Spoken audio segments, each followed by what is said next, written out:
چلیں جی. حديث نمبر 105 وعن ابن عمر رضي الله عنهما قال قال رسول الله صلى الله عليه وسلم صلاة الجماعة تفضل صلاة الفرد ب27 درجة. آسان ہے، 27 درجے جماعت کی نماز کو فضیلت ہے. متفق علیہ. حدیث نمبر 1053. وعن ابي هريرة اب حدیث آسان ترجمہ ہے تو میں صرف عبارت آپ لوگ پڑھیں، ترجمہ بھی کرنے کی ضرورت نہیں ہے. کوئی مشکل لفظ آ گیا تو ہو جائے گا اس کا. چلیں آسان ہے. عن ابي هريرة رضي الله عنه قال قال رسول الله صلى الله عليه وسلم والذي نفسي بيده لقد هممت ان امر بحطب فيحطب. ہاں، حطب وہ لکڑیاں جو جلانے کے کام آتی ہیں. ارادہ کیا کہ میں لکڑیاں جمع کروں، میں لوگوں کو حکم دوں. جی. فيؤذن لها ثم امر رجلا فيؤم الناس ثم خالف الى رجال وفي رواية لا يشهدون الصلاة فأحرق عليهم بيوتهم والذي تو میرا دل چاہتا ہے میں ان کے گھر جلا دوں. اس سے جماعت کی نماز کی اہمیت معلوم ہوتی ہے. والذي نفسي بيده لو يعلم أحدهم أنه يجد عرقا سمينا أو مرماتين. بکری کا جو کھر ہے نا اس پہ جو گوشت لگا ہوا ہوتا ہے وہ کھر، اس کو مرمات کہا جاتا ہے، مرمات ہی نہیں. تو کوئی کسی کو مسجد میں گوشت مل رہا ہو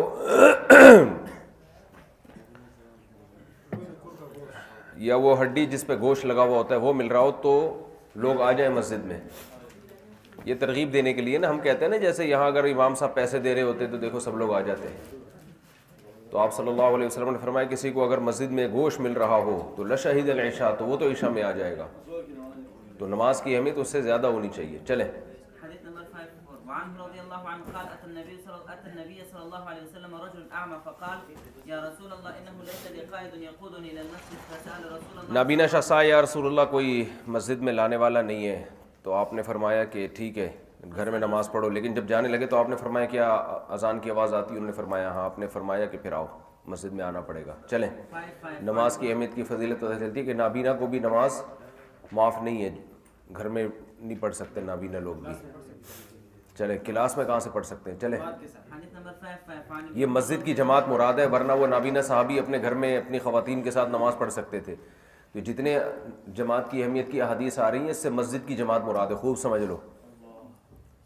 چلیں. نمبر 105 وعن ابن عمر رضي الله عنهما أنه أذن بالصلاة في ليلة ذات برد وريح ثم قال ألا صلوا في الرحال ثم قال. عبداللہ بن عمر سے روایت ہے نبی صلی اللہ علیہ وسلم نے شدید سردی اور ہوا میں حکم دیا کہ اپنے گھروں میں نماز پڑھو. تو اور نبی صلی اللہ علیہ وسلم مؤذن کو حکم دیتے تھے جب شدید سرد اور بارش والی رات ہوتی تھی کہ اپنے گھر میں نماز پڑھو. متفق علیہ. تو ایسا ہی مسئلہ ہے کہ اگر بہت شدید سردی ہے، بارش ہو رہی ہے اور راستے میں کیچڑ ہے، اور اصل میں اس وقت سب سے بڑا مسئلہ یہ تھا مسجد نبی میں کیچڑ ہو جاتا تھا، کچی زمینیں تھی نا.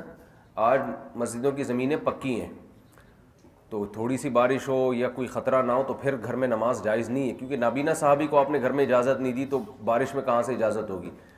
ایک حدیث میں آتا ہے اذا ابتلت النعال فالصلاة فی الرحال، جب پاؤں تر ہونا شروع ہو جائیں تو نمازیں گھروں میں ہیں. تو بعض حدیث حضرات یہی کرتے ہیں، ذرا سی چھینٹا پڑا تو وہ اعلان کر دیتے ہیں گھروں میں نماز پڑھو. تو ابتلت النعال یہ کنایا ہے بارش سے، اس کا یہ مطلب نہیں کہ ہلکی بھی بارش ہو جائے، اتنی بارش جس میں حرج واقع ہو نا. دوسری حدیث کو سامنے رکھا جائے گا نا کہ ایک طرف نابینا صحابی ہیں، ان کو کوئی مسجد میں لانے والا نہیں ہے، ان کو بھی آپ حکم دے رہے ہیں کہ مسجد میں آنا پڑے گا آپ کو نماز کے لیے، حالانکہ ان کو کوئی قائد نہیں تھا جو لے کر آتا. تو اس سے پتہ چلتا ہے کہ اس سے وہ بارش مراد ہے جس میں حرج واقع ہو جائے. بعض دفعہ جو بیمار لوگ ہیں، ضعیف لوگ ہیں، وہ بارش میں جب آئیں گے تو بیمار ہونے کا خطرہ ہوتا ہے، پھسلنے کا خطرہ ہوتا ہے. اسی طرح سب سے بڑا مسئلہ نبی کے دور میں مسجد نبی کچی تھی، وہ کیچڑ ہو جاتا تھا اس میں کیسے نماز پڑھیں گے. آج پکی مسجدیں، چھتری کا انتظام ہوتا ہے، پکی روڈیں اس میں، اور گاڑیاں ہیں، بائکیں ہیں، تو اس لیے اس میں یہ نہیں کہ ذرا سی بس بارش ہو اور آپ نے لوگوں کو حکم دے دیا کہ گھر میں نماز پڑھیں، یہ ٹھیک نہیں ہے. چلیں. حديث نمبر 1056 وعنه رضي الله عنه قال قال رسول الله صلى الله عليه وسلم إذا وضع عشاء أحدكم وقيمت الصلاة فابدأوا بالعشاء. عشاء رات کے کھانے کو کہتے ہیں، جب رات کا کھانا رکھ دیا جائے تو پہلے رات کا کھانا کھاؤ. وجہ اس کی یہ ہے کہ جب کھانا سامنے آتا ہے بھوک لگی ہوئی ہوتی ہے. صحابہ کے دور میں بھوک بھی بہت تھی، ظاہر ہے بہت کم کھانے کو ملتا تھا، تو اس میں اگر نماز پڑھنے جائیں گے تو نماز میں دل نہیں لگتا تھا. تو اس لیے نماز کو میں توجہ بٹانے کے لیے، توجہ لگانے کے لیے فرمائیں کہ پہلے کھانا کھا لو. صحیح ہے. اس کا یہ مطلب نہیں آگے حدیث آ رہی ہے کہ کھانے کا انتظام ہی آپ نماز کے ٹائم پہ کیا کریں، یہ جائز نہیں ہے. یہ کبھی ہو جاتا ہے، احیاناً ہو جاتا ہے. چلیں. ولا يعجل حتى يفرغ منه وكان ابن عمر يوضع له الطعام ويقام الصلاة فلا يأتيها عبداللہ بن عمر کا کھانا رکھا جاتا تھا اور نماز کھڑی ہو جاتی تھی تو وہ جب تک کھانا کھا نہیں لیتے تھے نماز کے لیے نہیں آتے تھے، حالانکہ امام کی قراءت سن رہے ہوتے تھے وہ. دیکھو یہ جو کانا یفعل کذا آتا ہے نا، یہ حدیث میں ہمیشہ استمرار کے لیے نہیں ہوتا کہ عبداللہ بن عمر کا یہ معمول تھا، کبھی ایسا ہو جاتا تھا. اس کی مثال ہے ہم بھی کبھی ایک بندے نے ایک دفعہ بھی ایک کام کیا ہو تو ہم کہتے ہیں یار فلاں تو ایسا کر لیا کرتے تھے، فلاں تو ایسا کر لیا کرتے تھے. اردو میں بھی ایسا ہوتا ہے، اس کا مطلب نہیں کنٹینیو کرتے تھے، ایک دفعہ بھی کیا ہو تو ہم کہتے ہیں یار فلاں تو کر لیا کرتے تھے آپ نہیں کر رہے. تو بعض دفعہ ایک بار یا دو بار بھی کام ہوتا ہے تو کانا یفعل سے اس کو تعبیر کیا جاتا ہے. چلیں 5-7 وعن عائشة رضي الله عنها أنها قالت سمعت رسول الله صلى الله عليه وسلم يقول لا صلاة بحضر نماز کے وقت کھانا نہیں ہے، پہلے کھانا کھاؤ پھر نماز پڑھو. ہاں قضا ہونے لگے تو پھر قضا کرنا جائز نہیں ہے، اس میں پہلے کھانا پہلے نماز پڑھنی پڑے گی. چلیں ولا هو يدافعه الأخبثان. اسی طرح قضاء حاجت کو روک کے نماز پڑھنے کی اجازت نہیں ہے. 5-8 وعن أبي هريرة رضي الله عنه قال قال رسول الله صلى الله عليه وسلم اخبثان، اخبث ہے نا، اخبث اسمال پیشاب اور گریٹ پیشاب. چلیں قال قال رسول الله صلى الله عليه وسلم إذا أقيمت الصلاة فلا صلاة إلا المكتوبة رواه مسلم. ہاں نماز جب قائم کر دی جائے تو پھر فرض نماز کے علاوہ کوئی نماز نہیں ہے. تو کوئی بھی نماز جب جماعت کی نماز کھڑی ہو جائے گی تو سنتیں پڑھنا جائز نہیں ہے. احناف نے فجر کو اس سے مستثنیٰ کیا ہے کہ اس لیے کہ حدیث میں آتا ہے کہ وہ نماز پڑھو وَلَوْ تَرَدَتْكُمُ الْخَيْلُ، اگرچہ گھوڑے تمہیں رون ڈالیں. تو بہت یعنی قریب بواجب ہے فجر کی 2 سنتیں. تو اس عموم سے فجر کی 2 سنتوں کو احناف نے مستثنیٰ کیا ہے بہت زیادہ تاکید کی وجہ سے. لیکن اس طرح استثناء کیا ہے کہ اس حدیث پر بھی عمل ہو جائے اور فجر کی 2 سنتوں پر بھی عمل ہو جائے. تو احناف نے کہا کہ جس مکان میں نماز کھڑی ہوئی ہے، فجر کی بھی ہو چاہے کوئی بھی ہو، تو اس مکان میں نماز تو کسی قیمت پہ جائز نہیں ہے چاہے سنتیں ہوں. لیکن جس مکان میں نماز کھڑی ہوئی ہے اگر فجر کی 2 سنتیں اس مکان سے ہٹ کر دوسرے مکان میں پڑھنا چاہے گا تو اس کی اجازت ہے، بشرطے کہ جماعت ملنے کا یقین ہو، جماعت میں کم سے کم 1 رکعت. کیونکہ اگر 1 رکعت بھی فوت ہو جائے گی تو پھر جماعت کی جو واجب نماز ہے وہ چھوٹ جائے گی. تو وہ مکان جہاں فجر کی نماز ہو رہی ہے، وہ کمرہ، وہ ہال، اس میں جائز نہیں ہے. ہم نے بہت سے مسجدوں میں لوگوں کو دیکھا اسی جگہ پہ کھڑے ہو کر نماز پڑھ رہے ہوتے ہیں، یہ جائز نہیں ہے.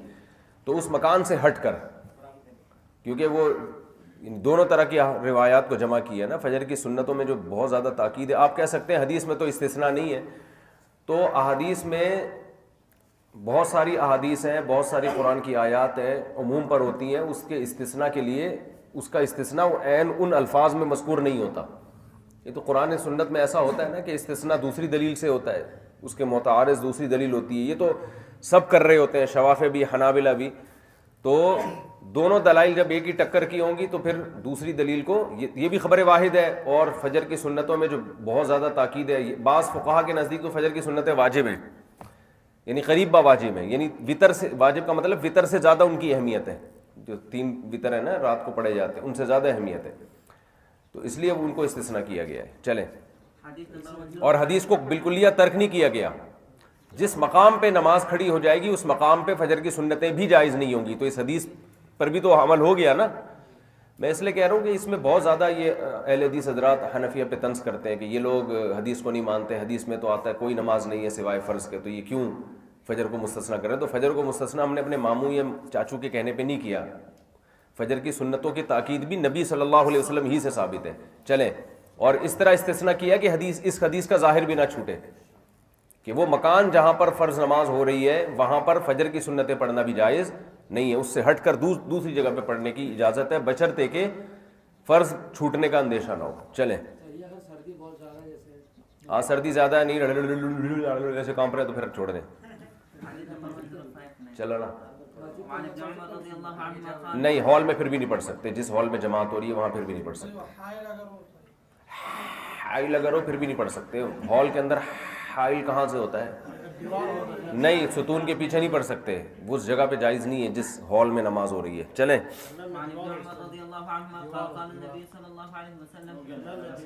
علامہ انور شاہ کشمیری رحمہ اللہ کا مسلک جو مذہب جو مجھے یاد پڑتا ہے، انہوں نے تو اس پہ بھی لکھا ہے کہ مسجد کے صحن میں بھی جائز نہیں ہے. مسجد کے عبداللہ بن مسعود سے جو ثابت ہے نا، وہ ثابت یہ ہے کہ وہ مسجد کی چوکھٹ میں پڑھا کرتے تھے فجر کی سنتیں اگر جماعت کھڑی بھی ہو جاتی تھی.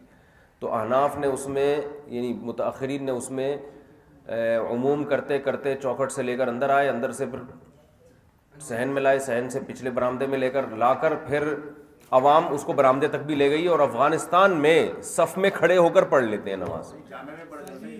یہ تو بالکل ہی جائز نہیں ہے. اسی صف میں جہاں جماعت ہو رہی ہے وہیں کھڑے ہو جاتے ہیں. یہ تو بالکل جائز نہیں ہے.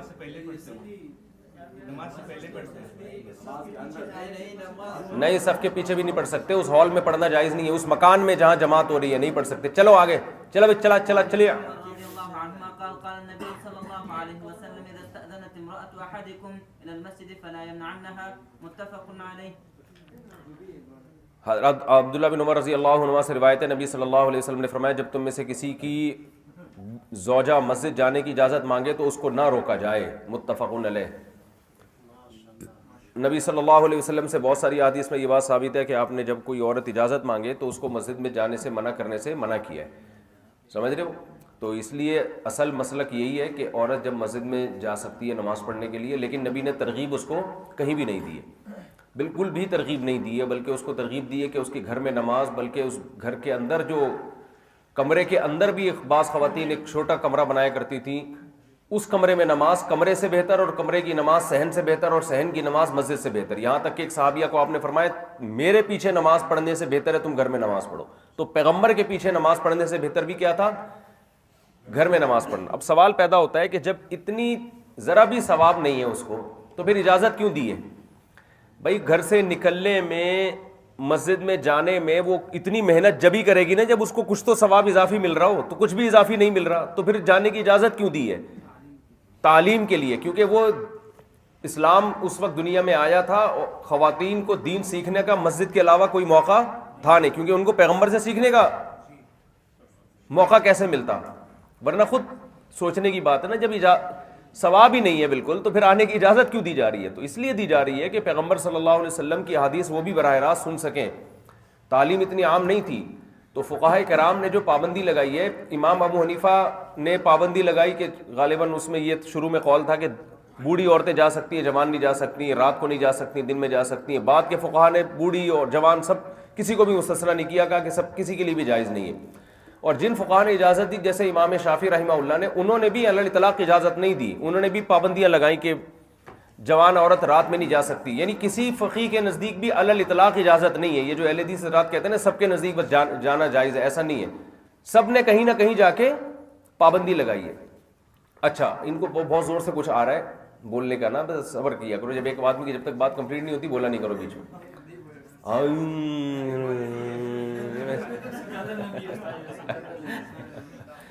پہلے اگلے کی تقریر سن لیا کرو پھر بولا کرو. اچھا, تو وجہ اس کی یہی ہے کہ حضرت عائشہ رضی اللہ تعالی عنہا سے روایت ہے, صحیح بخاری کی میں امام بخاری نے تذکرہ کیا ہے کہ لو کان النبی رأى ما رأینا لمنع نساءنا کما منعت نساء بنی اسرائیل, کہ نبی ہمارے زمانے کی عورتوں کو دیکھ لیتے تو ان کو ایسے ہی مسجد میں آنے سے روکتے جیسے بنی اسرائیل کی عورتوں کو روک دیا گیا تھا. تو یہ حضرت عائشہ بہت بڑی فقیہہ تھیں, نبی کے مزاج کو سمجھتی تھیں. اور حضرت عائشہ اپنے دور کی عورتوں کے بارے میں کہہ رہی ہیں کہ یہ وہ پابندیوں پر عمل نہیں کرتی جو نبی کے دور میں جن پابندیوں پر عمل تھا. نبی ہمارے زمانے کی عورتوں کو دیکھتے تو منع کر دیتے. تو یہ احناف کی بہت بڑی دلیل ہے کہ جب حضرت عائشہ کے دور کی خواتین پابندیاں نہیں کر رہی تھی تو آج 1400 سال کے بعد کہاں سے خواتین پابندیوں پر عمل کریں گی؟ سمجھتے ہو؟ وہ اب پابندیوں پہ عمل نہیں, کیونکہ آگے کتنی شدید حدیثیں ہیں کہ خوشبو لگا کے آنے کی اجازت نہیں ہے. جب جماعت ختم ہوتی تھی تو پہلے ساری خواتین نکل جاتی تھیں, پھر نبی نکلتے تھے. تو اختلاط کا بہت زیادہ خطرہ ہے. ان تمام چیزوں کی وجہ سے احناف نے پابندی لگائی ہے. تو یہ پابندی قرآن و سنت کے اگینسٹ نہیں ہے, یہ حدیث کو چھوڑنا نہیں ہے, حدیث کے منشا پر عمل کرنا ہے. ایک بات. دوسری بات یہی ہے کہ اس زمانے میں تعلیم کی ضرورت تھی اس لیے اجازت دی, سمجھتے ہو. لیکن اب بات یہی ہے کہ جو احقر کہتا ہے کہ بھائی اس زمانے میں تعلیم کی وجہ سے عورتوں کو مسجد میں آنے کا حکم تھا, یہی بڑی حکمت معلوم ہوتی ہے, ورنہ اور کیا حکمت ہوگی اس میں. تو اور عورتیں فقہا نے بعد میں جو پابندی لگائی ان کا مقصد یقیناً حدیث کی خلاف ورزی نہیں تھا. یہ جو الزام لگایا جاتا ہے کہ یہ حدیث کو چھوڑا فقہائے کرام نے, یہ بالکل غلط ہے, یہ الزام 100% غلط ہے. تو یہ جو پابندی فقہا نے لگائی یہ بھی کیونکہ عورتیں اس پابندیوں پہ عمل نہیں کر رہی ہیں, تو ایک عملی طور پر ایک چیز ممکن نظر ہی نہیں آ رہی, تو کیسے اجازت دی جائے ان کو. اور فتنہ زیادہ ہے, مردوں میں بھی فتنہ, تو ثواب ویسے ہی نہیں ہے مسجد میں آنے پر, یا تو ہوتا نا ثواب زیادہ مل رہا ہوتا, وہ بھی نہیں ہے. تو اور اسلامی حکومتیں قائم ہو چکی تھیں, علم پھیل چکا تھا دنیا میں, تو وہ تمام حکمتیں جو نبی کے دور میں مسجد میں آنے کی تھیں وہ حکمتیں فوت ہو چکی تھیں. تو مصلحتاً فقہا نے کہا کہ بھئی اس زمانے میں اجازت نہیں ہے, اور اس کی اصل بھی ہمیں اسلاف سے ملتی ہے. سمجھتے ہو, ایسا نہیں ہے کہ یہ اجتہاد برائے اجتہاد ہو. لیکن اس زمانے میں احقر یہ کہتا ہے کہ دیکھو مسئلہ یہ ہے کہ اس زمانے میں عورت ہر جگہ جا رہی ہے. نبی صلی اللہ علیہ وسلم کے دور میں عورتوں پہ پابندی لگی, حضرت امام حنیفہ اور باقی فقہا نے پابندی لگائی کہ بھئی کہیں بھی نہیں جا رہی تو مسجد کیوں جائے, فتنے کا اندیشہ ہے. لیکن اب عورت گھر سے باہر حال نکل چکی ہے, دنیا میں ہر جگہ عورت جا رہی ہے. ایک جگہ تھی خیر کی جہاں سے کچھ خیر حاصل ہونے کا چانس تھا, وہاں مولوی صاحب ڈنڈا لے کے کھڑے ہوئے, ادھر آئی تو پیٹ کے پکڑ کے کوٹ دوں گا میں آپ کو. سمجھ رہے ہو, وہ طارق روڈ جا رہی ہے, وہ مارکیٹوں میں جا رہی ہے, سوئمنگ پول جا رہی ہے, وہ بائکیں چلا رہی ہے, ویلیاں لگا رہی ہے, وہ عدالتی خلا کے لیے عدالت میں جا رہی ہے, بلا وجہ خلا لے کے کسی اور سے شادی کر کے بچہ پیدا کر کے دوبارہ خلا لے کے اس کا نان نفقہ لے کے چھٹے آدمی سے شادی کر رہی ہے. 25 دفعہ یہ عمل ہو رہا ہے اور 25 بچے اس دوران وہ پیدا کر کے ہر ایک سے نان نفقہ باندھ چکی ہے. مسجد جو ایک خیر کی جگہ تھی جہاں اس کو علم ملتا, بیان سنتی, اس بہانے وہ نماز پڑھ لیتی, کیونکہ جماعت سے نماز پڑھنا آسان ہے. تراویح میں آپ دیکھ لو نا, اکیلے تراویح کتنی ٹینشن مشکل ہو جاتی ہے, اس میں جماعت سے انسان پوری رکعتیں پڑھ لیتا ہے آرام سے. تو جماعت کا اپنا ایک نور ہوتا ہے, ایک اپنا ایک وقار ہوتا ہے. تو اس لیے اس میں اس زمانے میں خواتین کو مسجد میں آنے کی اجازت دینی چاہیے. بعض علماء یہ کہتے ہیں کہ سوال یہ پیدا ہوتا ہے کہ جب اس دور میں آنے میں فتنہ تھا, ابو حنیفہ رحمہ اللہ کے دور میں, جو تابعین تبع تابعین کے دور تھا, تو آج فتنہ نہیں ہے کیا؟ آج کیسے پابندیوں پر عمل کریں گے؟ اس کا جواب یہ ہے کہ یقیناً آج اس دور میں جتنا فتنہ تھا مسجد میں آنے میں اس سے زیادہ فتنہ ہے, لیکن نہ آنے میں الگ نوعیت کا فتنہ ہے جو اس سے زیادہ خطرناک ہے. دو فتنے آپس میں ٹکرا رہے ہیں. ایک فتنہ بے پردگی کا فتنہ ہے کہ مسجد میں آئیں گی تو بے پردگی کا خطرہ ہے, آنکھ مٹکوں کا خطرہ ہے. اس سے بڑا فتنہ نہ آنے میں وہ ہے کفر اور الحاد کا فتنہ. مسجد سے رابطہ بالکل ختم. اب گھر میں نہیں ہے کہ وہ ماحول نہیں ہے جو دارالاسلام میں 100% لوگ مسلمان, 100% کی داڑیاں, 100% نمازی, تو اپنی بیوی بچوں کو بہنوں کو خود گھر میں سمجھا رہے ہیں, پڑھا رہے ہیں, بڑا اچھا امن شانتی کے ساتھ ہنسی خوشی زندگی گزر رہی ہے. ایسا نہیں ہے. یہ سب صرف علماء کے گھروں میں ایسا شاید ہو, ورنہ بلکہ علماء کے گھروں میں بھی اب ان کے جو شہری ماحول میں تو ان کے گھروں کی عورتیں بھی بہت سو کی, سب کی بات نہیں کر رہا, بہت سو کی ان کے کنٹرول سے باہر ہے. ماحول جو چاروں طرف چل رہا ہے اسی ماحول سے سب متاثر ہیں. تو اب ان کے پاس دین سیکھنے کا ذریعہ یا تو یوٹیوب ہے یا ٹیلی ویژن ہے. تو یوٹیوب پہ آپ کو پتہ ہے کیا طوفان بدتمیزی ہے. ٹھیک ہے, کچھ صحیح لوگ بھی ہیں تو بہت سارے غلط لوگ بھی ہیں. مسجد میں ابھی تک اللہ کا شکر ہے خیر کا عنصر غالب ہے. تو عورتوں کو اس زمانے میں مسجد میں آنے کی اجازت نہ دینا, میں سمجھتا ہوں کہ یہ بہت بڑی تعداد کو آپ مرتد بنا رہے ہیں, آپ الحاد کی طرف لے کے جا رہے ہیں. تو وہ علت دوبارہ لوٹ کر آ گئی ہے, سمجھتے ہو. تو اب وہ زمانہ نہیں ہے. تو میرا موقف اس بارے میں بہت مضبوط ہے کہ اس زمانے میں بالکل خواتین کو مسجد میں آنے کی اجازت دینی چاہیے. دوسرا مسئلہ فتنے کا, تو بھائی وہ ویسے ہی دوسرا, پہلے زمانے میں اور کوئی آنکھ مٹکے کی جگہ تھی نہیں تھی, عورتیں مسجد میں آتی تو خطرہ تھا کہ بھئی آنکھ مٹکے ہوں گے. اب آنکھ مٹکوں کے لیے باقاعدہ گورنمنٹ نے جگہ بنائی ہوئی ہیں, لائسنس یافتہ جگہ ہیں, قائد اعظم کا مزار ہے اس کے لیے, جتنے پارک بنے ہوئے ہیں, ڈیٹنگ پوائنٹ بنے ہوئے ہیں, وہ سینما گھروں میں فلم دیکھنے جا رہے ہیں لوگ کزنوں کو بائکوں پہ بٹھا کے. تو اب اتنے زیادہ آنکھ کہ اب کوئی آدمی پاگل ہوگا جو مسجد میں کسی خاتون کو چھیڑنے کے لیے آئے گا. اب اتنے زیادہ جگہیں ہو گئی ہیں. اب لبرل لوگوں کے یہاں یہ کتنی کیا ہے چھیڑنا, کیا چھیڑ دیا تو کیا ہو گیا اس سے. اگر آپ نے وہ تو کہتے ہیں آپ نے ہماری بیوی کو چھیڑا, ہم آپ کی بیوی کو چھیڑ دیں گے, برابر ہو جائے گا حساب کتاب. لبرل لوگوں کے یہاں یہ چھیڑ چھاڑ کو اتنا مسئلہ رہا نہیں ہے. تو مسجد ایک خیر کی جگہ ہے, اور ہم نے اجازت دی ہوئی ہے اپنی مسجد میں خواتین کو تراویح کی, 10 سال سے اجازت دی ہوئی ہے. کوئی چھیڑ چھاڑ کا واقعہ الحمدللہ نہیں ہوتا. نمازی آتے ہیں تمیز سے منہ نیچے کر کے چلے جاتے ہیں. یہ اس کے لیے اب یونیورسٹیاں بہت بن چکی ہیں, ان میں یونیورسٹیوں کا حال جا کے دیکھو کیا حال ہو گیا ہے. تو نماز ایک جگہ تھی جہاں پر خواتین تھوڑی دیر کے لیے اسکارف لے لیتی تھی. اس کا اتنا فائدہ ہے نا, میں ملیشیا میں نے دیکھا ہے 100% عورتیں اسکارف لیتی ہیں. وجہ کیا ہے کہ ہر بازار میں مسجد ہے جہاں خواتین کی جگہ ہے. تو خواتین آئیں گی, جماعت کی نماز پڑھتی ہیں, وہ اسکارف لیتی ہیں. اس سے اسکارف اس معاشرے میں زندہ رہ گیا. ہمارے یہاں تو اسکارف ہی مارکیٹ سے شارٹ ہو گیا ہے. تو یہ سعودی عرب میں آتی ہیں, عراق میں آتی ہیں, جتنے بھی دوسرے ممالک ہیں جہاں فقہ شافعی یا حنبلی نافذ ہے وہاں تو سب آتی ہیں خواتین. تو وہاں کوئی ہمیں نظر نہیں آتا کہ فتنہ ہوتا ہو یا یہ کہ آنکھ مٹک کے چلتے ہوں. انہوں نے بہت سخت خواتین کے راستے الگ رکھے ہوئے ہیں, مسجدوں کے اندر ان کے کمرے الگ ہوتے ہیں.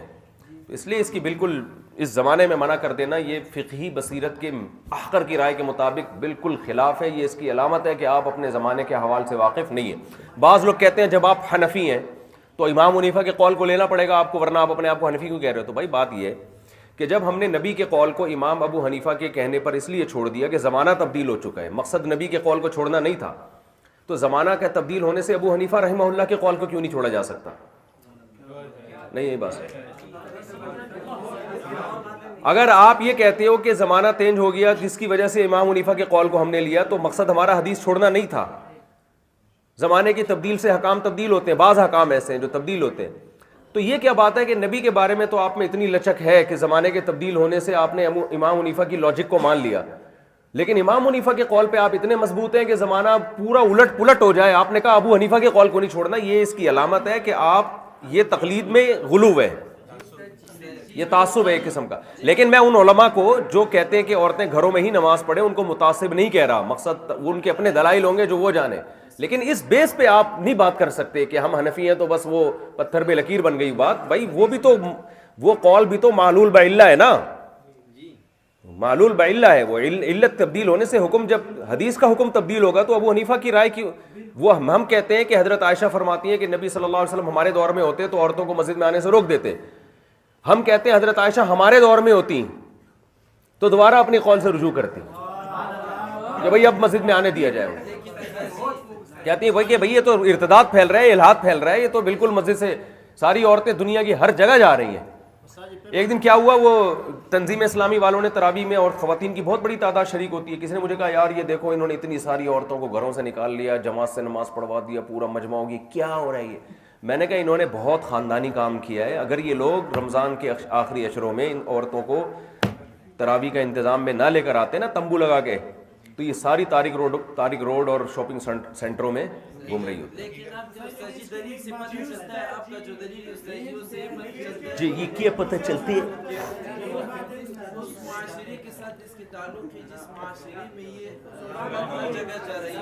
بالکل ایسا ہی ہے. ہاں جس معاشرے میں ایسا نہ ہو وہاں ٹھیک ہے, بالکل ایک دم خاندان. چلو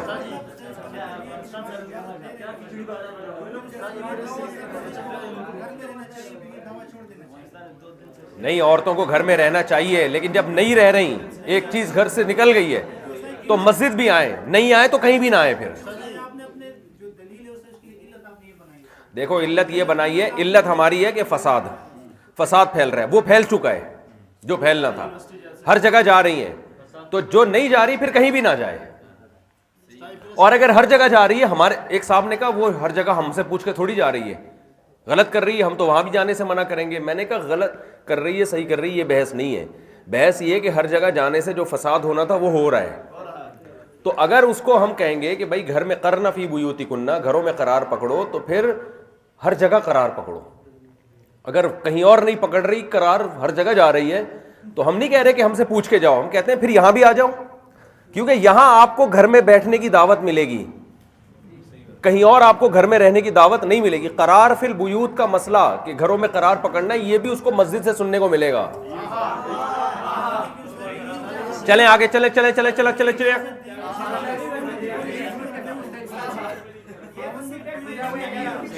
خاون کی ویسی 2 ٹکے کا نہیں ہے اس زمانے میں. خاون کہہ رہے خاون کی ویلیو ختم ہو جائے گی. خاون تم 2 ٹکے کا خاون نہیں ہے اس زمانے میں. تو کیا سمجھتا ہے خاون کو؟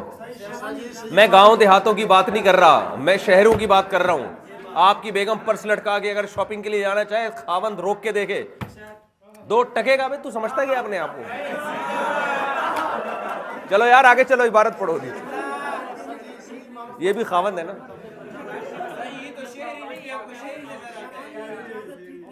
چلو چلو چلو, اچھا چلو چلو, اختلاف رائے, چلو صحیح ہے.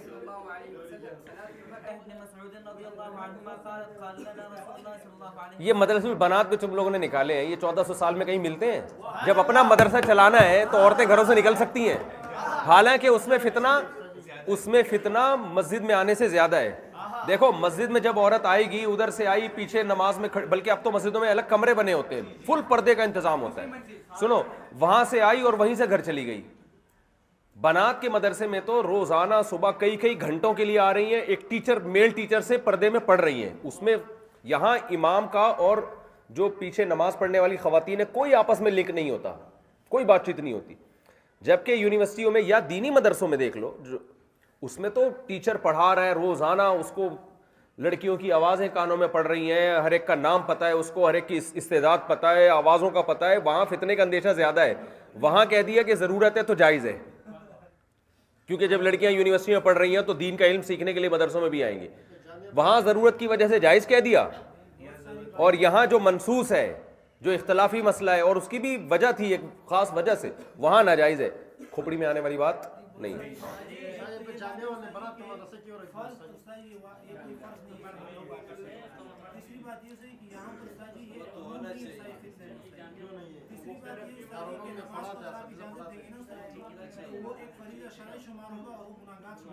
دیکھو نماز کی اجازت دینے سے بڑا مقصد ہے کہ بیان سنے آ کے, کیونکہ دیکھو نماز کے بہانے لوگ آ جاتے ہیں بیان سننے. جمعے میں کتنا رش ہوتا ہے, عام بیانوں میں رش نہیں ہوتا. نماز کی اپنی ایک برکت ہوتی ہے. پھر نماز خود بھی مقصود ہے. جماعت سے نماز پڑھنا آسان ہے انفرادی نماز سے, انفرادی مشکل ہوتی ہے. کتنے لوگ جماعت سے نماز پڑھ کے نمازی بن جاتے ہیں, مسجدوں میں آتے ہیں, کراؤڈ ہوتا ہے, ایک مجمع ہوتا ہے. تو یہ سب کیا چلیں آگے.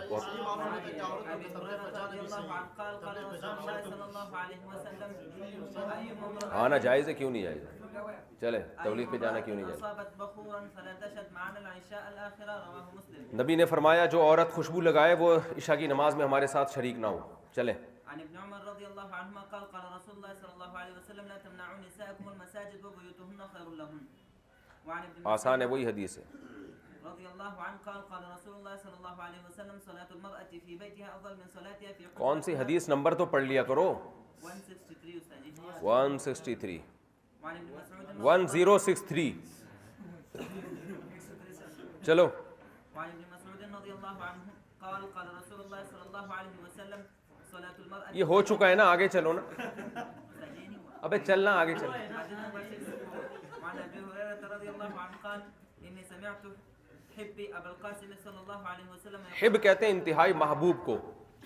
زید ابن حارثہ کو حب رسول کہا جاتا تھا نا, جو غلام تھے آزاد کردہ, لیکن نبی کو بہت محبوب تھے, مشہور ہو گئے تھے نبی کے چہیتے. اس کا اردو میں ترجمہ ہوگا چہیتا. نبی کے چہیتے تھے, لاڈلے تھے نبی کے, تھے عجمی تھے, لیکن نبی نے کیسی محبت دی کہ لوگوں میں مشہور ہو گیا کہ یہ نبی کے سب سے زیادہ. کوئی سفارش کروانی ہوتی لوگ ان سے کہتے کہ بھئی یہ کہیں گے نبی سے تو نبی مان جائیں گے. چلیں.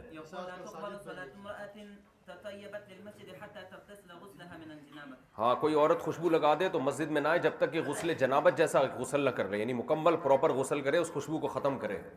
چلیں.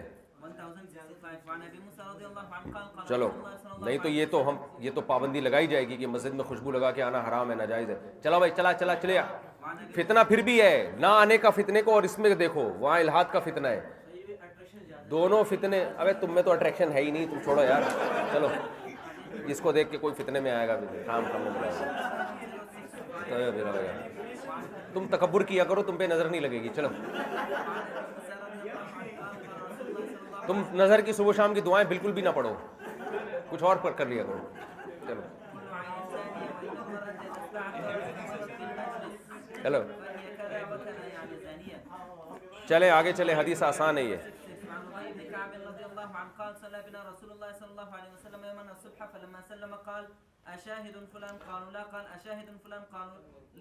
آپ نے پوچھا فلاں حاضر ہے, صحابہ نے کہا نہیں. آپ نے فرمایا یہ نماز منافقین پر بہت بھاری ہے, اگر تمہیں پتہ چل جائے فجر اور عشاء کی نماز میں کتنا ثواب ہے تو تم گھٹنوں کے بل چل کے آؤ. اور صف اول جو ہے فرشتوں کی صف کی طرح ہے, اگر تمہیں چل جائے صف اول میں کیا ہے تو لب تدرتموہ, اس میں ایک دوسرے سے آگے دوڑ کر آؤ, لڑائی ہو جائے اس میں.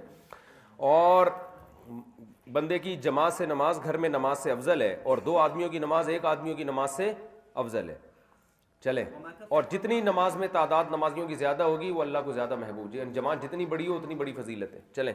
1067 وعن ابي الدرداء رضي الله عنه قال قال رسول الله صلى الله عليه وسلم ما من 3 في قرية ولا بدو لا تقام فيهم الصلاة الا قد استحوذ عليهم الشيطان فعليك بالجماعة. جماعت کی جہاں نماز نہیں ہوتی شیطان ان پہ غالب آ جاتا ہے. اور آپ نے فرمایا اکیلے نماز نہیں پڑھو, جماعت سے نماز پڑھو. اکیلے آدمی کو بھیڑیا کھا جاتا ہے. انفرادی جو ہے نا تفرد, یہ پسندیدہ کام نہیں ہے. چلو بھائی حديث نمبر 1068 وعن ابن عباس رضي الله عنه قال قال رسول الله صلى الله عليه وسلم من سمع المنادي فلم يمنعه من اتباعه عذر کسی عذر یعنی خوف یا بیماری کوئی وجہ نہ ہو پھر بھی جماعت میں کوئی نہ آئے تو اس کی نماز قبول نہیں کی جائے گی جو انفرادی پڑھے گا. یہ بھی تشدید پر معمول ہے, یعنی فرض تو ادا ہو جائے گا لیکن ایسے اتنی ناقص نماز ہوگی گویا اللہ نے نماز قبول کی نہیں ہے. ایک اور حدیث میں آتا ہے لا صلاۃ لجار المسجد الا فی المسجد, جو مسجد کے قرب و جوار میں رہتا ہے اس کی نماز ہوتی نہیں ہے جب تک مسجد میں آ کے نہیں پڑھتا ہوا. تو جماعت سے اخفل جماعت مراد نہیں ہے, مسجد کی جماعت واجب ہے.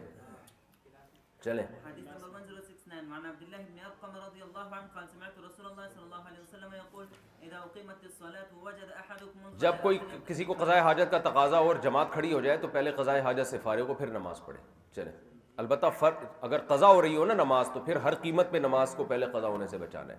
چلیں 1070 وعن ثوبان رضي الله عنه قال قال رسول الله صلى الله عليه وسلم ثلاث لا يحل لأحد أن يفعلهن. تین چیزیں کسی کے لیے جائز نہیں ہیں. ایک یہ کہ امام نماز پڑھائے اور اپنے لیے دعا مانگے, اس میں مقتدیوں کے لیے نہ مانگے. درود شریف کے بعد جو دعا ہے نا اس میں جمع کے صیغے استعمال ہونے چاہیے.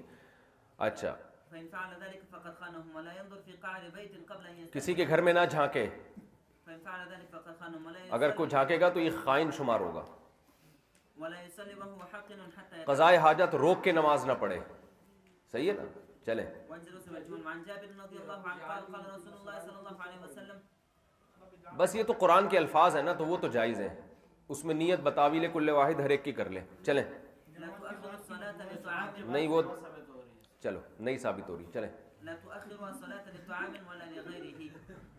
الفصل الثالث حديث نمبر 1072 عن عبد الله بن مسعود رضي الله عنه قال لقد رأيتنا وما يتخلف عن الصلاة إلا منافق قد علم نفاقه. نبی کے دور میں پکا منافق جماعت سے رہتا تھا ورنہ عام آدمی جماعت سے رہ نہیں سکتا تھا. چلیں إن كان المريض لا يمشي. اگر مریض بھی ہوتا تو دو بندوں کے سہارے پر جماعت کی نماز میں حاضر ہوتا نبی کے دور میں. عبداللہ بن مسعود فرماتے ہیں وقال إن رسول الله صلى الله عليه وسلم علمنا سنن الهدى وإن من سنن الهدى الصلاة في المسجد. ہاں نبی نے نبی کے طریقہ یہ سنت سے یہاں اصطلاحی سنت مراد نہیں ہے کہ سنت ہے فرض تھوڑی ہے. اصطلاحی سنت نہیں, شریعت کا حکم مراد ہے کہ شریعت کا حکم یہ ہے کہ جس مسجد میں اذان ہو رہی ہے وہاں نماز پڑھی جائے. تو اخفل طریقے سے اپنی اپنی کلاسوں میں یا گھروں میں نماز پڑھ لینا پیشک جماعتی کے ساتھ ہو, یہ جائز نہیں ہے. چلیں وفي رواية قال من سره أن يلقى الله غدا مسلما فليحافظ على هذه الصلوات الخمس حيث ينادى بهن فإن الله شرع لنبيكم سنن الهدى وإنهن من سنن الهدى ولو أن. اگر فلاں کی طرح تم گھر میں نماز پڑھو گے تو تم اپنے نبی کی سنت کو ترک کر دو گے اور تم گمراہ ہو جاؤ گے. اور جو شخص بھی وضو کرتا ہے اور یہ آسان ہے وہی اس کے خطایا وضو کرنے سے جسم سے نکلتے ہیں گناہ. آگے چلیں حدیث نمبر 1073 وعن أبي هريرة رضي الله عن النبي صلى الله عليه وسلم قال لولا ما في البيوت من النساء. گھروں میں عورتیں بچوں کا خوف نہ ہوتا تو جو نماز میں نہیں آتے میں ان کے گھروں کو آگ لگا دیتا. چلے کتنی شدید وعید ہے. قال أمرنا رسول الله صلى الله عليه وسلم إذا كنتم في المسجد فنودي بالصلاة فلا يخرج أحدكم حتى يصلي. جب مسجد میں اذان ہو جائے تو آپ نے فرمایا جب تک نماز نہ پڑھ لو نہ نکلو مت. چلیں وعن ابي الشعثاء قال خرج رجل من المسجد بعد ما اذن فيه فقال ابو هريره. مسجد میں اذان کے بعد ایک شخص مسجد سے نکل گیا تو ابو شعثاء فرماتے ہیں حضرت ابو ہریرہ نے فرمایا اس نے ابو القاسم یعنی محمد صلی اللہ علیہ وسلم کی نافرمانی کی ہے. وعن عثمان بن عفان رضي الله عنه قال قال رسول الله صلى الله عليه وسلم من ادركه الاذان في المسجد ثم خرج. حضرت عثمان بن عفان سے روایت ہے نبی صلی اللہ علیہ وسلم نے فرمایا مسجد میں اذان کے بعد جو نکلے اور کسی حاجت کی وجہ سے نہیں اور نہ وہ واپس لوٹنے کا ارادہ کرتا ہے تو یہ منافق ہے. چلیں وعن ابن عباس رضي الله عنهما عن النبي صلى الله عليه وسلم قال من سمع النداء فلم يجبه فلا صلاة له الا من عذر. ہاں جو اذان سنے اور جواب نہ دے, جواب کا مطلب مسجد میں نہ آئے, اس پہ لبیک نہ کہے اس دعوت پہ, تو اس کی اللہ نماز قبول نہیں کرتا. الا من عذر, الا یہ کہ کسی عذر سے.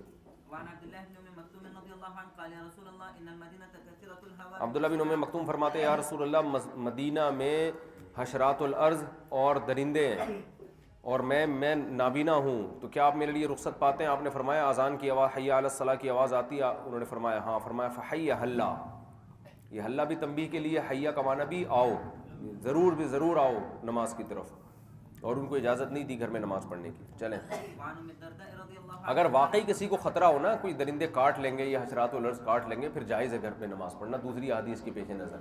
سمجھتے ہو؟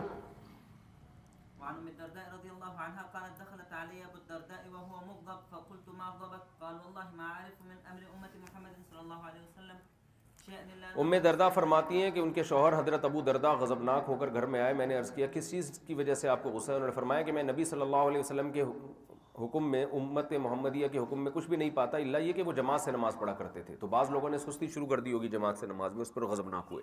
چلیں. وعن ابي بكر بن سليمان بن ابي حسمه قال ان عمر بن الخطاب فقد سليمان بن ابي حسمه في صلاه الصبح وان عمر غدا الى السوق ومسكن سليمان بين المسجد والسوق فمر على حضرت ابوبکر رضی اللہ تعالیٰ عنہ نے دیکھا کہ سلیمان ابن ابی حیثمہ فجر میں نہیں ہے, تو وہ حضرت عمر بازار کی طرف گئے تو, اور پھر سلیمان ابن ابی کیا نام ہے ابی حسمہ کا گھر جو تھا مسجد اور بازار کے درمیان تھا, تو ان کے پاس ان کی جو زوجہ ہیں ان کی والدہ ام سلیمان کے پاس سے گزرے, تو ان سے پوچھا کہ میں نے فجر میں سلمان کو نہیں دیکھا. انہوں نے فرمایا کہ یا رسول اللہ پوری رات نماز پڑھتے رہے ہیں تو فجر میں آنکھ لگ گئی. تو انہوں نے فرمایا کہ میں فجر کی جماعت میں شریک ہو جاؤں یہ مجھے زیادہ محبوب ہے پوری رات عبادت سے. چلیں. دو آدمی اور اس سے اوپر جماعت ہے, یعنی دو آدمیوں کی جماعت, دو بھی جماعت میں ہی داخل ہوں گے, دو بندے نماز پڑھ لیں تو وہ بھی جماعت ہے. وعن بلال بن عبد الله بن عمر عن أبيه رضي الله عنه قال قال رسول الله صلى الله عليه وسلم لا تمنعوا النساء حظوظهن من المساجد إذا استأذنكم. حضرت بلال بن عبداللہ بن عمر کے بیٹے تھے, ایک بلال تھے نا, ایک نافع تھے. تو انہوں نے کہا کہ عبداللہ بن عمر نے ان کو بتایا کہ نبی صلی اللہ علیہ وسلم نے فرمایا عورتوں کو کا مسجد میں حصہ سے رکاوٹ نہ بنو, یعنی ان کو بھی مسجد میں آنے دو جب وہ اجازت لیں. تو حضرت بلال فرماتے اللہ کی قسم میں ان کو روکوں گا. حضرت بلال بھی اسلاف میں ہیں, جلیل القدر تابعی ہیں, تو انہوں نے کہا کہ اللہ کی قسم میں ان کو روکوں گا. تو یہ جو ان کو روکوں گا کا لفظ انہوں نے استعمال کیا, اس کا مقصد نبی کی توہین نہیں تھی, حدیث کی مخالفت نہیں تھی, مطلب یہ کہ وہی حالات خراب ہو گئے, پہلے والے حالات نہیں ہیں. لیکن چونکہ ظاہر میں بے ادبی ہے, سوء ادب ہے کہ ان کو حدیث سنائی جا رہی ہے اور فوراً حدیث کی مخالفت کہہ دیں کہ میں تو روکوں گا.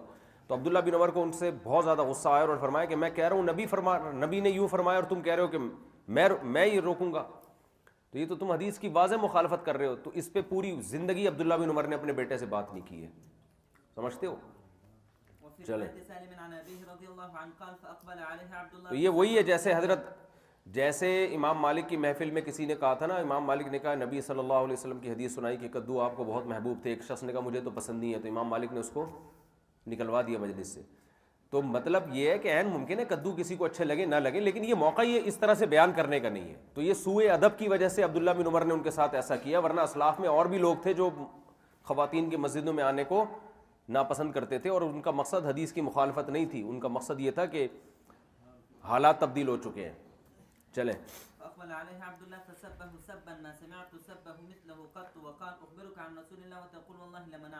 دیکھو یہ جو میں نے دلائل دیے نا کہ اس زمانے میں عورتوں کو مسجد میں آنے کی اجازت دی جائے, اس کا مطلب یہ نہیں کہ آپ علماء کی بے ادبیاں گستاخیاں شروع کر دیں. یہ باطل لوگوں کا طریقہ ہوتا ہے. بہت سے علماء ابھی بھی کہتے ہیں کہ نہیں جائز ہے, کیونکہ وہی فساد ہیں, خوشبو بھی لگائیں گے, سب کچھ ہے. تو اختلافی مسائل کو نا جتنا ہے اتنا ہی رہنے دیں. آپ کو سمجھ میں آتا ہے آپ کر لیں بھائی, ٹھیک ہے, لیکن جو نہیں اجازت دے رہے تو بس ان کو خاموش رہیں. یہ جو آج کل اختلافی مسئلے میں طنز, ان کی نیت بھی غلط نہیں ہے, وہ سمجھتے ہیں کہ نہیں بھائی نہ خوشبو بھی لگائیں گی, بے پردگی بھی ہوگی, فساد ہوگا. تو یہ اختلافی چیز ہے, اس کو طنز کرنا کسی پہ کہ یہ حدیث کے مخالف ہیں, یہ اندھے مقلد ہیں, یا یہ کہ یہ ان کو تو قرآن و سنت کا نہیں پتہ, اس طرح کی چیزیں, یا بالکل ہی جو ہوتا ہے اسٹائل بات ہی, جب آدمی اپنی رائے دیتا ہے تو پھر تو مضبوط اسٹائل میں رائے دیتا ہے نا, لیکن اصولی بات یہ ہے کہ اگر کوئی اس کی رائے سے متفق نہیں ہے تو کوئی مسئلہ نہیں ہے. آپ سے میں نے کہا ہے کہ آپ صبح شام کی دعائیں نظر کی نہ پڑھا کرو, بس نہیں لگے گی انشاءاللہ نظر. آپ کوئی چیز نہیں ہے نظر لگنے والی نا, چیز ہے ہی نہیں نا. چلیں, نظر اتارنے کے لیے بندہ ٹھیک ہے, اس کو غسل کرا کے اس کا پانی اس کے اوپر ڈال دو, اس پانی میں ایسی چیزیں آ جائیں گی نا کہ وہ. چلیں.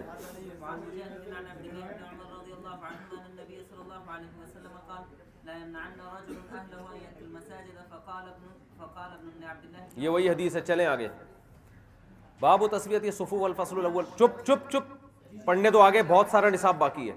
نعمان بن بشیر رضی اللہ عنہ سے روایت ہے, نبی صلی اللہ علیہ وسلم ہماری صفوں کو درست کرتے تھے جیسے کہ تیر کو درست کیا جاتا ہے, یہاں تک کہ جب آپ کو اندازہ ہو گیا کہ ہمیں سمجھ میں آ گئی یہ بات, ہم خود صفیں سیدھے کرنے لگے ہیں.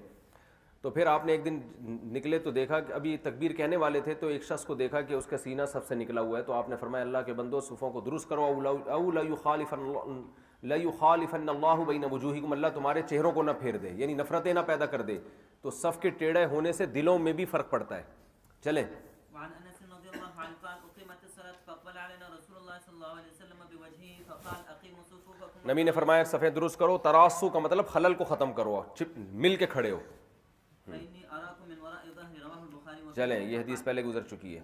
وعنه رضي الله عنه قال قال رسول الله صلى الله عليه وسلم سووا صفوفكم فإن تسویۃ الصفوف من اقامت الصلاۃ, نمازوں کو صفوں کو سیدھا کرنا بھی نماز کے قائم کرنے میں سے ہے. چلے. وعن ابي مسعود الانصاري رضي الله عنه قال كان رسول الله صلى الله عليه وسلم يمسح مناكبنا في الصلاه ويقول استووا ولا تقعدوا. آپ ہمارے کندھوں کو پکڑتے اور فرماتے سیدھے رہو اور اختلاف نہ کرو, دائیں بائیں آگے پیچھے نہ ہو, ورنہ تمہارے دل اللہ پھیر دے گا. لیلینی منکم اولو الاحلام والنہا. لیلینی نہیں ہے, لیلینی ولا یلی بھی ٹھیک ہے, لیلینی یہ بھی ٹھیک ہے, اور نون تاکید کے ساتھ بھی ہے ایک روایت میں. تو لیلینی چاہیے کہ قریب ترین کھڑے ہوں اس میں اولو الاحلام بالغ لوگ, والنہا عقل مند لوگ. تو قوم کے سمجھدار لوگ امام کے پیچھے ہونے چاہیے, پھر جو ان کے قریب قریب ہوں, پھر وہ جو اس کے قریب قریب ہوں, پھر بچے بالکل سب سے پیچھے. چلو. قال ابو مسعود فانتم اليوم اشد اختلافا رواه مسلم. وعن عبد الله بن مسعود رضي الله عنه قال قال رسول الله صلى الله عليه وسلم يليني منكم اولو الالحام والنهى ثم الذين يلونهم ثلاثا واياكم وهيشات الاسواق. اچھا لیلینی نہیں ہے, لیلینی بھی ایک نون تاکید کے ساتھ ہو تو لیلینی, اور نون تاکید کے بغیر ہو تو لیلینی, کیونکہ یہ امر غائب معلوم کا صیغہ بن جائے گا نا, یا حذف ہو جائے گی, لیلینی. چلو. وعن ابي مسعود ابي سعيد الخدري واياكم وهيشات الاسواق. اور مسجد میں بازاروں کی طرح شور و شغب سے بچے رہو. اذان ہو جائے پھر اس کو کنٹینیو کرتے ہیں. صبر. وعن ابي سعيد الخدري رضي الله عنه قال راى رسول الله صلى الله عليه وسلم في اصحابه تاخرا فقال لهم تقدموا واتموا بی, میری اقتدا کرو, وليتأم بكم من بعدكم. اور جو ان سے پیچھے ہیں وہ اگلی صف والوں کی اقتدا کریں, کیونکہ وہ ان کی حرکات کو دیکھیں گے نا. لا يزال قوم يتأخرون حتى يؤخروا. جو بھی لوگ پیچھے کھڑے ہوتے ہیں اللہ بھی ان کو مؤخر کر دے گا, اللہ ان کو رتبے میں پیچھے کر دے گا, صفے جو پچھلی صفوں میں ہوتے ہیں. وعن جابر بن سمرة رضي الله عنهما قال خرج علينا رسول الله صلى الله عليه وسلم فرأى نبی نے مسجد میں آئے تو دیکھا صحابہ حلقے کی شکل میں بیٹھے ہوئے ہیں, تو آپ نے اس کو ناپسند کیا کہ تم آپس میں ٹکڑے ٹکڑوں میں کیوں بیٹھے ہوئے ہو, یعنی صف میں بیٹھنا چاہیے, جب نماز کے انتظار میں ہو تو صف میں بیٹھنا چاہیے, اور ایسے صفے بناؤ جیسے فرشتے صفے بناتے ہیں. تو صحابہ نے پوچھا کیسے بناتے ہیں, آپ نے فرمایا وہ پہلی صف مکمل کرتے ہیں اور وَيَتَرَاصُونَ فِي الصَّفِّ, اور صف میں خلل کو ختم کرتے ہیں. چلے. سب سے بہترین صف پہلی ہے اور سب سے بدترین آخری. بدترین کا مطلب یہ نہیں کہ وہ اس میں کھڑا ہی نہیں ہونا چاہیے, مطلب پہلی کے مقابلے میں سب سے کم تر آخری صف ہے. چلے.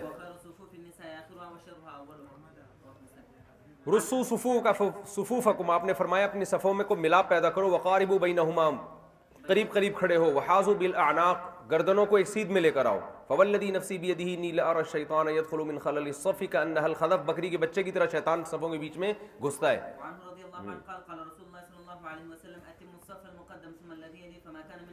فما کان من نقص, صف میں اگر کوئی نقص ہو, کمی رہ جائے تو پچھلی صف میں ہو, یعنی پہلے پوری مکمل صف مکمل ہونی چاہیے, اس کے بعد پھر اس کے پیچھے والی. ایسا نہیں ہو کہ اگلی صف میں جگہ ہے خالی اور آپ پچھلی میں آ کے کھڑے ہو جائیں, اس سے منع کیا.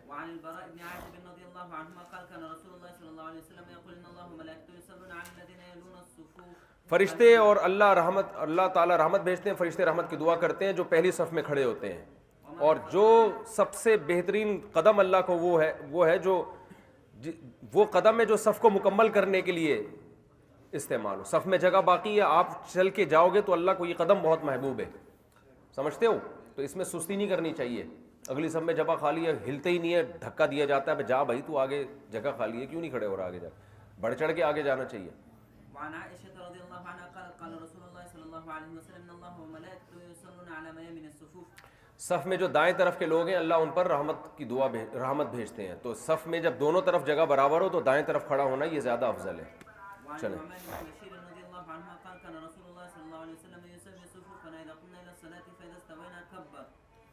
جب صفیں سیدھی ہو جاتی تھی اس کے بعد آپ تکبیر کہتے.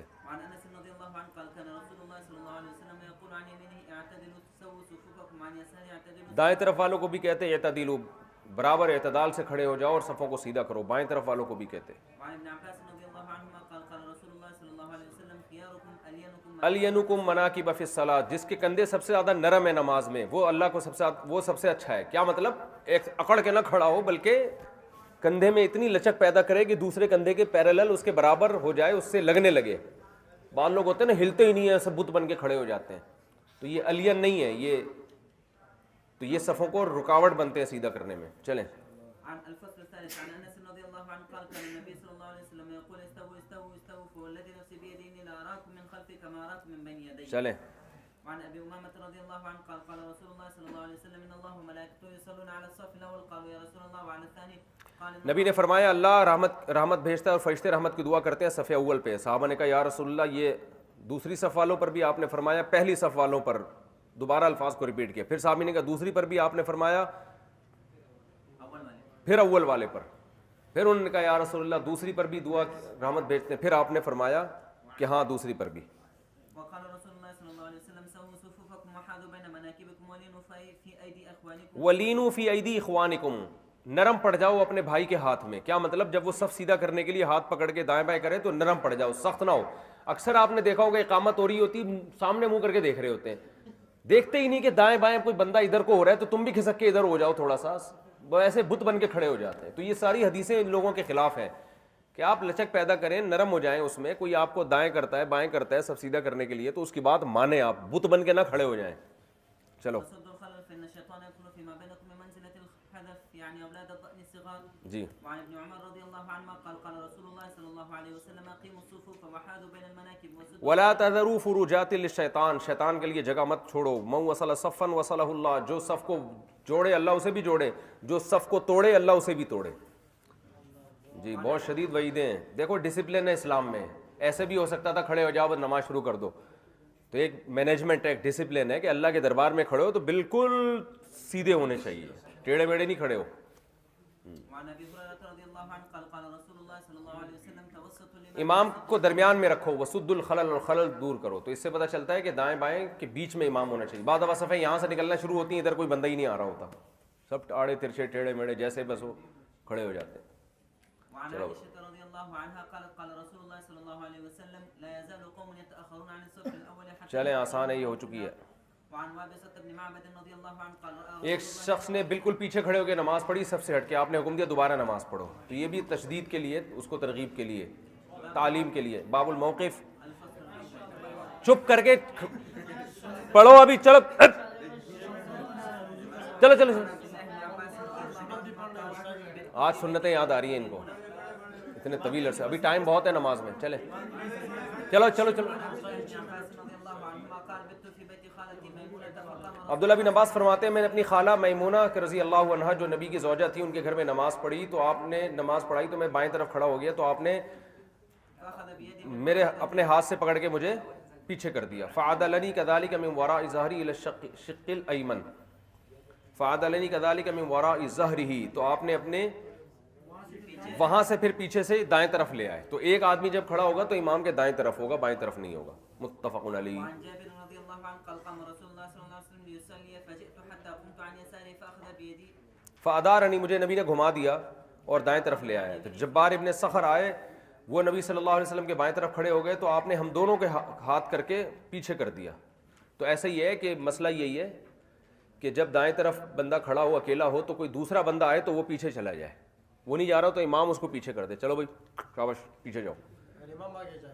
یا اگر پیچھے جگہ نہیں ہے تو امام آگے چلا جائے. تو یہی سنت ہے، سب کا اتفاق ہے اس پر. جی. قال صليت انا ويتيم في بيتنا خلف النبي صلى الله عليه وسلم وام سليم خلفنا. وعنه رضي الله عنه ان النبي صلى الله عليه وسلم صلى به وبامه او خالته قال فاقامني عن يمينه واقام المرأة خلفنا. ہاں اگر ایک مرد اور ایک عورت نماز پڑھ رہے ہیں تو مرد دائیں طرف کھڑا ہوگا، عورت پیچھے کھڑی ہوگی. یہ بھی حدیث سے پتہ چلتا ہے. وعن ابي بكر رضي الله عنه انه انتهى الى النبي صلى الله عليه وسلم وهو راكع فركع قبل ان يصل الى الصف ثم مشى الى الصف فذكر ذلك للنبي صلى الله عليه وسلم فقال زادك الله حرصا ولا تعد. ہاں آپ نے فرمایا دوبارہ ایسا نہ کرو. انہوں نے اسی جگہ رکوع کر لیا نا. صحابی آئے، لوگ رکوع میں جا چکے تھے تو صحابی جہاں آئے وہیں کھڑے کھڑے رکوع میں چلے گئے. تو آپ نے فرمایا اللہ تمہاری حرص میں اضافہ کرے، یعنی تمہیں جماعت میں شرکت کا بہت شوق ہے لیکن دوبارہ ایسا نہ کرنا. دوبارہ یہ کہ صف میں آؤ، جتنی نماز ملے وہ کرو اور پھر باقی چھوڑ دو، باقی کو مکمل کر لو. چلو بھائی.